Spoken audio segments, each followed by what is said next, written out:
What's up, guys? So something that I've been hearing some discussion about lately is it now easier to rank up in Dragon Ball FighterZ than it used to be? I've been seeing a lot of discussion on Reddit, a lot of people posting topics like, oh, I've been stuck in Super Saiyan 3 forever, but I finally made it to Majin. And even myself, anecdotally, I made it to Super Saiyan God recently, and like I'm already shooting through that. I'm about to even get to Super Saiyan Blue, when previously it took me like forever to get Majin the first time. It took me like months of playing.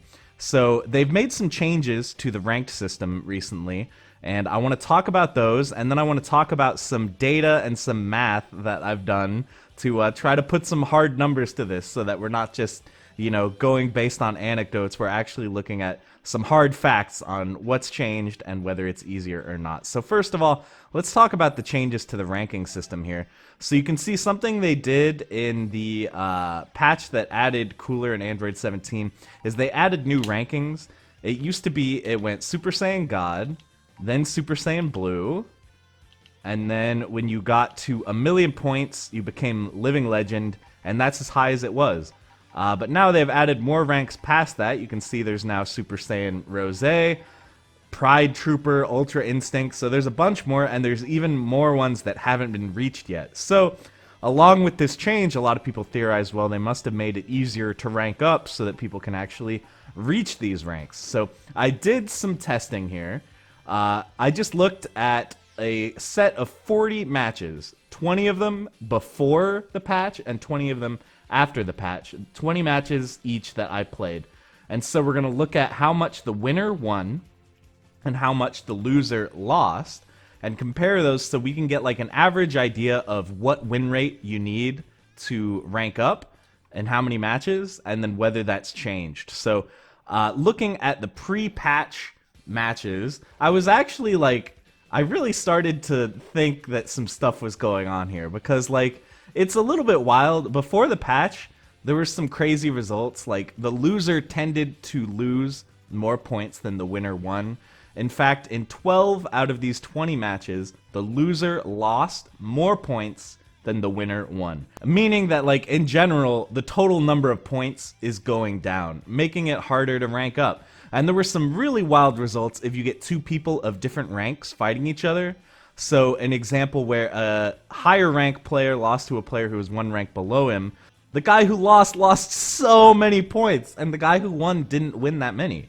So it's like the risk used to be really high of playing, of like, you're just going to lose a lot of points. So I did some math here, and the average number of points that you stood to win from a match pre-patch was 3,490, and the average number of points you stood to lose was 3,914, like 400 and something more points to lose, which meant that if you have a 50% win rate, you would lose 212 points just about per match, which means that every 427 matches you would rank down, and that's with a perfect 50-50 win rate.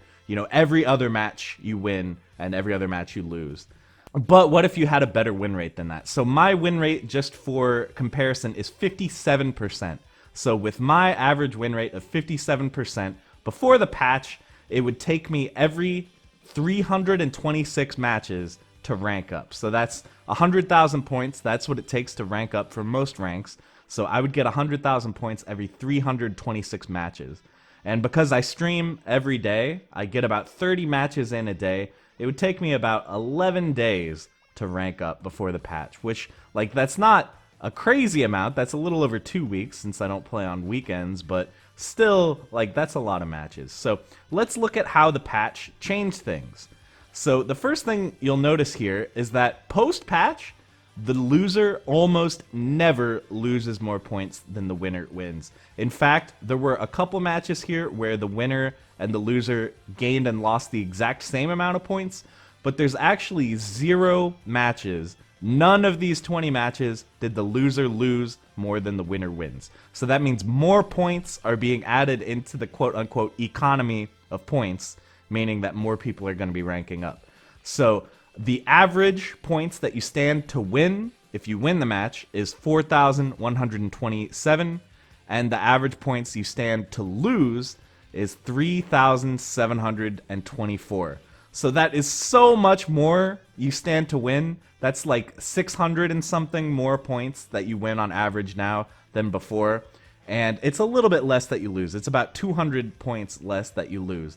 And so some of these examples here, like here's another one where someone of a higher rank lost to someone of a lower rank. And look, they won and lost the same amount. It's not this huge gap of like over 2,000 points between the winner and loser. So it seems like a lot more reasonable point distribution and just a lot more generous point distribution. They're giving you more points on average and they're taking fewer points away. So for the numbers on this, if you have a 50% win rate, every match is worth about 200 points to you, which means about every 496 matches, you rank up. So for me, if I had a 50% win rate, playing 30 matches a day, it would take me 17 days to rank up. And that's a whole lot better than before the patch, where if you have a 50% win rate, you're actually going to rank down. So that's a lot better. But let's talk about if you have a 57% win rate, which, like I said, is my actual win rate in-game. You stand to win 751 points every single match, which is a lot. It's like over double what you would get pre-patch. So that means every 133 patches, you're going to be getting that 100,000 points and ranking up. So for me, 30 matches a day, that's every 4.5 days. So that's like one rank up a week. So that's pretty crazy. So it's really worth noting that all these numbers are from Majin rank, and there's a couple from Super Saiyan God rank just because I ranked up post-patch.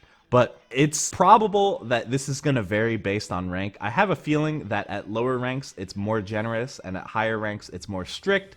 So I don't exactly expect to be ranking up once a week forever. I'm sure after another rank or two it's going to get harder. Plus, my win rate is probably going to go down because I'm going to be playing better players, so that 57% is probably not going to hold once I rank up more. But yeah, it actually is really crazy. So pre-patch, it would have taken me over twice as long, 11 days to rank up pre-patch. Post-patch, it's going to take me 4.5 days. So yes, I think we can definitely confirm here that they are giving out points more generously. They are making it easier to rank up. And while that might seem a little bit disappointing, you know, if you just got a big rank up to, you know, Super Saiyan 2 or Super Saiyan 3 or Majin or whatever, you might feel a little bit disappointed to hear that you did it after they made it easier to do.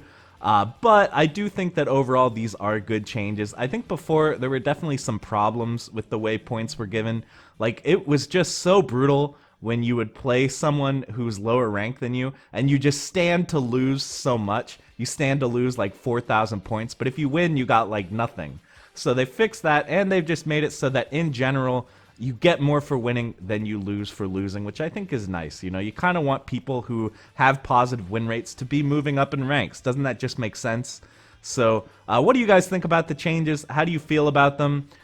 Do you think my math is correct here? Do you have any things to add based on your own experience? Be sure to let me know down in the comments. I hope you found this video informative and interesting.